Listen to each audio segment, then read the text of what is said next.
The wine glass trembled in Claire Hammond's hand. Not from fear. From rage she'd swallowed for 3 years. "You're just a waitress," Richard Bellamy said, loud enough for the entire dining room to hear. "What could you know about wine?"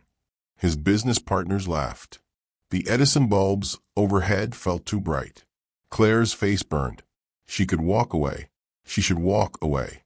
Her hands steadied. Her voice came out calm. Deadly calm. "The 2018 Willamette Valley Pinot Noir you're holding comes from the Ribbon Ridge AVA, volcanic soil. The winemaker is Sarah Chin. She uses whole cluster fermentation. 18 months in French oak. Tarransawed cooperage." The laughter died. Richard's smile froze. "That information isn't on the menu, Mr. Bellamy." What he didn't know was that Claire had once managed wine collections worth millions, that she'd trained under master sommeliers, that poverty had buried her expertise, but hadn't killed it. In 40 minutes, she would destroy him. Subscribe to the channel and like this video if you enjoy stories of underestimated brilliance. Richard's expression changed. The irritation faded. Something else replaced it. Curiosity. Maybe respect. Maybe challenge. "All right, waitress. Let's play a game." He pulled out his phone. His thumbs moved fast across the screen. "I have a private wine collection worth $800,000 in a climate-controlled facility 10 minutes from here. Identify 3 wines blind, and I'll pay you $25,000. Marcus, his business associate, leaned forward. "Richard, that's—" Richard cut him off. "Get one wrong, and you quit your job tonight." In front of everyone. The restaurant went quiet. Too quiet. Like someone had sucked all the sound out of the room. The Edison bulbs seemed dimmer. Claire's heart hammered against her ribs. Jenna froze mid-pour at the bar, bottle tilted, eyes wide. The kitchen sounds faded to nothing. Claire's mind raced. Sophie needed $28,000 for college next fall. Financial aid had fallen through. They'd appealed twice. Denied twice. Claire worked double shifts. It wasn't enough. It would never be enough. Her hand moved to her apron pocket. The sommelier pin sat there, wrapped in tissue paper. She'd carried it for 3 years. Never wore it. Just carried it. A reminder of who she used to be. She could walk away, keep her job, keep surviving, keep being invisible. Or she could risk everything. "I accept." 15 minutes later, Claire sat in Richard's climate-controlled storage unit. The temperature read 55 degrees Fahrenheit on the digital display. Humidity held at 70%. Perfect conditions. The kind of conditions Claire used to obsess over. Glass-doored refrigerators lined the walls. Bordeaux, Burgundy, California cult cabinets with names like Screaming Eagle and Harlan. Bottles worth thousands. Some worth tens of thousands. $800,000 total. Richard had said. Claire believed him. The door opened. A man walked in carrying black wine glasses. He was 45, maybe 50. Thin, gray at the temples. He wore an expensive watch and a smug expression. "Trevor Walsh," Richard said. "My sommelier consultant. He'll handle the tasting." Trevor's eyes swept over Claire. His lip curled. This should be entertaining. He moved behind a screen set up in the corner. Claire heard bottles clinking, liquid pouring. Trevor emerged, holding a black glass. The glass hid the wine's color completely. "First wine," Trevor said. He set it in front of Claire. Claire lifted the glass. Her hand was steady now. All the fear had burned away. She swirled the wine without looking inside. Once, twice. She brought it to her nose. Inhaled sharp and focused. Riesling. Cool climate. High acidity, petrol notes, lime zest, slate minerality. She tasted. Let the wine coat her tongue. Held it. Swallowed. Finger Lakes, New York. Ravines Wine Cellars Dry Riesling 2020 vintage. The minerality signature comes from their Seneca Lake vineyards. Richard pulled out his phone. Scrolled. His jaw tightened. Correct. Trevor's eyes narrowed. He disappeared behind the screen again. The second wine came. Claire repeated her process. Swirl. Nose. Taste. Tempranillo. Warm climate, but not Spain. New World. Texas Hill Country. Bending Branch Winery, 2019. They use French oak. 18-month aging. Richard's face flushed red. How the hell? The tannin structure, Claire said. Her voice was calm. Dead calm. Texas limestone soil creates specific mineral notes. It's distinctive once you know what to look for. Trevor poured the third wine. His hand shook. Just slightly. Just enough. Claire noticed. This man feared her. But why? What Claire didn't know. Trevor had fed Richard false information about this wine. He'd set them both up. The third glass contained Richard's prized possession. A bottle he claimed was 1947 Chateau d'Yquem Sauternes. He told people it was worth $50,000. He'd built his reputation around owning it. Claire lifted the glass, nosed it. Her expression changed. Something was wrong. She tasted. Her eyes widened. She set the glass down carefully. Mr. Bellamy, where did you acquire this bottle? Richard smiled. Confident now. Certain. Private auction, 2022. Authenticated by 3 experts. Claire's voice dropped. This wine is fake. The storage unit went silent. No one breathed. That's impossible, Richard said. His voice rose. I paid $48,000. Claire picked up the glass again. The botrytis character is wrong. Real 1947 d'Yquem shows honey, apricot, and caramel from noble rot aging 78 years. This shows artificial sweetening agents. Chemical residue. Someone added sugar solution to cheap Sauternes. She stood, walked to the bottle, picked up. The cork should be 52 to 55 millimeters for wines this age. This one shows osso marks, grooves from 2-prong extractors. Someone pulled the original cork, poured out the real wine, refilled the bottle with counterfeit wine, and reinserted the cork. It's a common fraud technique. Richard's face drained color. Trevor's face drained even faster. He backed toward the door. His shoulder hit the frame. I have another appointment. Stay, Richard said. His voice was ice. Don't move. Richard pulled out his phone. His hand shook. Find everything on Claire Hammond. Now, every piece of information available. I want her full background in 10 minutes. He looked at Claire. Really looked at her. Who are you? Claire met his eyes. Someone who used to do this for a living. Back at the copper mill, Claire's hands still trembled. She'd exposed Richard's fake wine. She'd won his challenge. But something felt wrong. Trevor's expression haunted her. That fear in his eyes. That panic. Margaret Chen appeared beside her table. The owner was 67. Silver hair pulled into a neat bun. Eyes sharp and kind at the same time. She took Claire's hand. I've known about your background for 2 years. Claire's breath caught. What? Former sommelier at Aubert's du Soleil. Wine director at the French Laundry. Margaret squeezed Claire's hand. I called your references when you applied. They said you walked away from a $180,000 salary to care for your husband. Claire's throat closed. She couldn't speak. I've buried 2 husbands and started over twice, Margaret continued. Let me tell you what I learned. Powerful men who test us usually fear what we represent. And when they fear us, they either respect us or destroy us. Richard Bellamy needs to decide which kind of man he is. Across town, Richard sat in his office. His private investigator's files filled his laptop screen. Claire Hammond, Advanced Sommelier Certification, 2007. One of only 172 people in the world to hold it. Wine director for 3 Michelin-starred restaurants, 2008 to 2019. Managed $2.1 million in wine inventory. Trained under master sommeliers. Left the industry abruptly in 2019. No explanation in public records.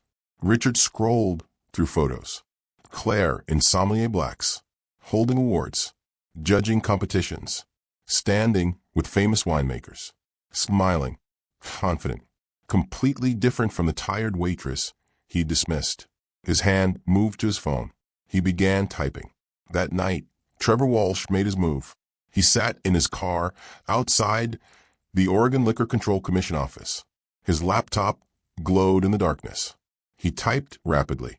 Complaint form. Claire Hammond, operating as unlicensed sommelier, providing professional wine consultation without current credentials, soliciting business from restaurant patrons. He uploaded photos from the storage unit. He'd taken them secretly. He edited them carefully. Made it look like Claire was conducting business. Made it look like she'd approached Richard, not the other way around. He sent emails to Richard's business partners. She's a con artist. She researched his collection beforehand.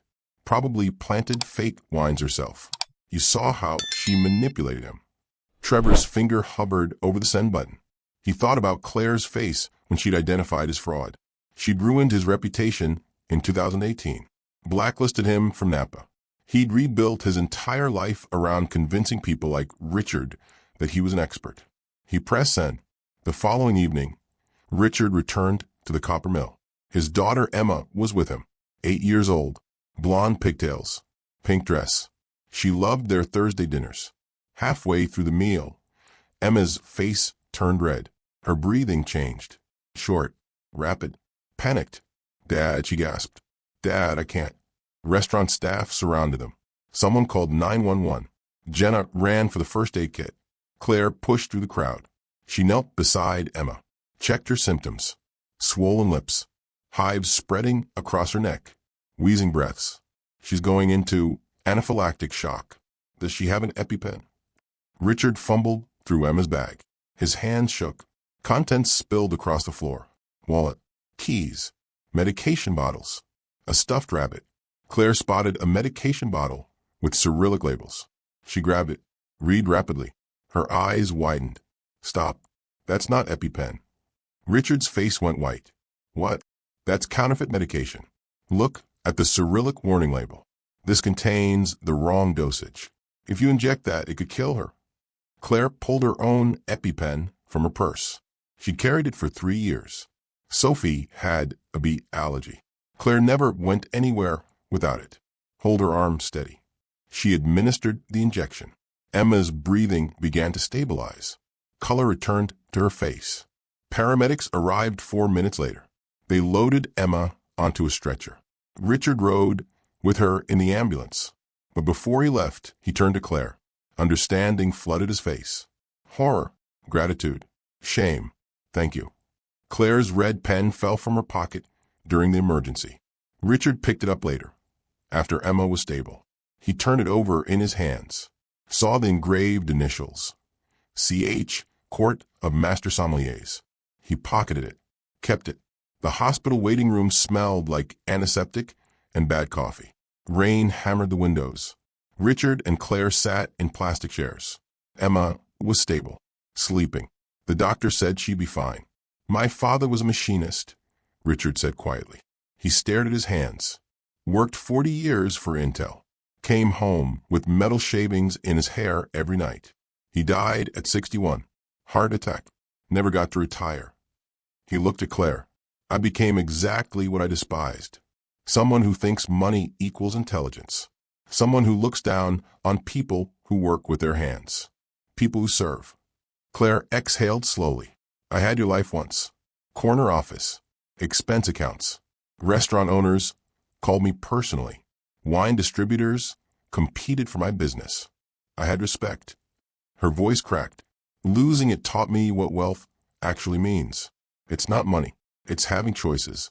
I don't have choices anymore." Their hands rested on the armrest between them, inches apart. Neither moved to close the distance, but neither pulled away either. Outside, the rain continued. Inside, something shifted between them. Not friendship, not forgiveness, just understanding. Two people who'd misjudged each other. Two people who were learning better. 3 days later, the certified letter arrived. Claire sat in her car in the Copper Mills parking lot. Rain drummed on the roof. Her hands shook as she tore open the envelope. Oregon Liquor Control Commission. Official hearing scheduled. Allegation. Unlicensed professional consultation. Complainant, Trevor Walsh. Claire read the letter once, twice, 3 times. The words didn't change. Trevor had submitted evidence. Photos from the storage unit. Witness statements from Richard's business associates. They claimed Claire had solicited wine consultation services. They claimed she'd charged Richard for professional advice. They claimed she'd operated an illegal business. If convicted, Claire faced $10,000 in fines, permanent banishment from the wine industry, a criminal record. Her phone screen glowed in the darkness. She typed a text to Richard.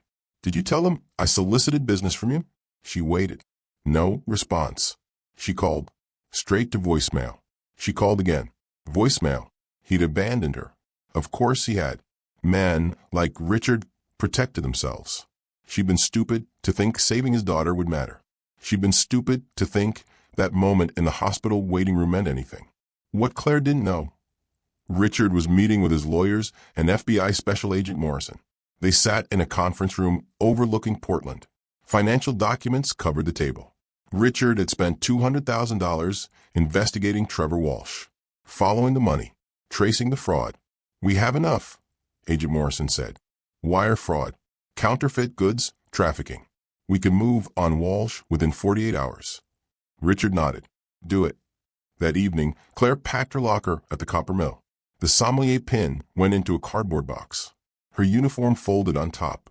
3 years of her life reduced to one small box. Jenna cried. "Fight this. Margaret will help. I'll testify." "No," Claire said. Her voice was flat, empty. "I can't drag you into this. Trevor has money, lawyers, connections. I have nothing." Margaret appeared in the doorway. "You have me. You have this entire restaurant." "I can't." Claire closed the box. "I won't risk your business. Trevor's already contacted the liquor board about you. If you support me, he'll come after your license too." She walked out, drove home, sat on her apartment floor surrounded by old sommelier textbooks, study guides, tasting notes from wines she'd evaluated 15 years ago. A life she'd left behind. Sophie found her there. "Mom." Claire looked up, her daughter's face blurred through tears. "Mom, I don't need college. I can work. We'll figure it out." Claire pulled Sophie close. "No, you'll have everything I couldn't give you, even if I have to disappear again, even if I have to leave Portland. You're going to college." That night, Claire couldn't sleep. She opened the drawer containing her old wine acquisition records, contracts, invoices, purchase orders from her years as wine director. One contract caught her eye, 2018. The French Laundry. She'd purchased $400,000 worth of wine that year. Supplier, Trevor Walsh Fine Wines. Claire's pulse quickened. She pulled out the contract. Her annotations covered the margins. Red pen, her handwriting. Notes about irregularities in provenance documentation. Questions about bottle authenticity. Concerns about supplier credentials. Time-stamped. Dated. Signed. Trevor had supplied questionable wines even then, and she'd documented it. 6 years ago, she'd flagged him as unreliable. She'd warned other wine directors. She'd blacklisted him from Napa. That's why he hated her. That's why he'd set her up. This wasn't about Richard. It was revenge. The next morning, Jenna burst into Claire's apartment. "You need to see this." She held up her laptop. Security footage played on the screen. The Copper Mills back office. Trevor Walsh and Richard's business associates. The audio was clear. "Tell them she approached you first," Trevor said on the video. "Tell them she solicited consulting services. Tell them she charged Richard money." But that's not what happened. "Do you want Richard's business or not? I control his wine purchases. $2 million a year. You want that to continue, you do what I say." The men nodded, agreed, signed false witness statements. "Where did you get this?" Claire whispered. Jenna grinned. "Margaret, the broken security cameras? They've been recording for 3 years. She keeps everything. Insurance policy, she calls it." Margaret made phone calls. Within hours, 17 restaurant owners filled her back office. Owners whose wine programs Claire had quietly advised for years. Never charging, just helping, sharing knowledge. Marcus chin stood. He was 74. He dined at the copper mill every Thursday for 40 years. I'm 74 years old, Marcus said. I've watched this city bury good people for 40 years. People who couldn't afford lawyers. People who couldn't fight back. Not this time. Not Claire. Other owners spoke. Each one contributed. Legal funds. Character witnesses. Industry connections. Phone calls to the liquor board. Pressure on Trevor's other clients. Sophie watched from the doorway.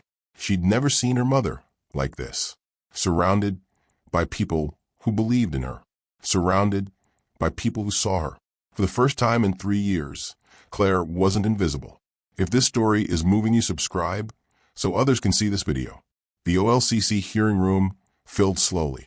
Claire's allies took seats on the left side. 17 restaurant owners. Margaret, Jenna, Sophie, Marcus Chun in the front row. Richard's lawyers filled the right side. 3 men in expensive suits. Behind them, FBI Special Agent Morrison. Richard sat with them. He didn't look at Claire.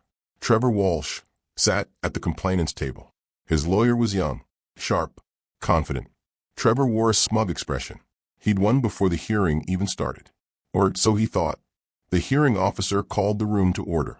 We're here regarding charges against Claire Hammond for operating as an unlicensed sommelier and soliciting professional consultation services without proper credentials. Trevor's lawyer stood. Your Honor, the evidence is clear. Ms. Hammond approached my client's associate, Richard Bellamy, and offered professional wine consultation services. She charged him $25,000 for services rendered. She operated an illegal business. He presented photos. The storage unit. Claire holding wine glasses. Claire examining bottles. He presented witness statements. 3 business associates, all claiming Claire had solicited business. He presented falsified invoices showing payment for consultation services. Ms. Hammond exploited Mr. Bellamy's trust. Trevor's lawyer concluded. She deserves the maximum penalty. The hearing officer turned to Claire. Do you have representation? Claire stood. Her hands are steady. I represent myself, Your Honor.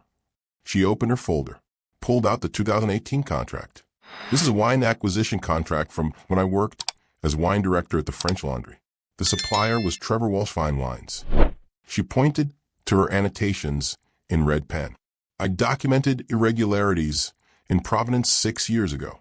Questionable bottle authenticity. Suspect supplier credentials. Mr. Walsh has been operating wine fraud for at least 6 years. I flagged him in 2018. I warned other wine directors. I blacklisted him from Napa Valley. Trevor's face flushed. That's a lie. Your Honor, Claire continued. Mr. Walsh filed this complaint as revenge. Not because I broke any laws. Because I exposed his fraud. Richard stood. Your Honor, may I approach? The hearing officer nodded. Richard walked forward with Agent Morrison. Special Agent Morrison, FBI Financial Crimes Division. We have evidence of systematic wine fraud perpetrated by Trevor Walsh.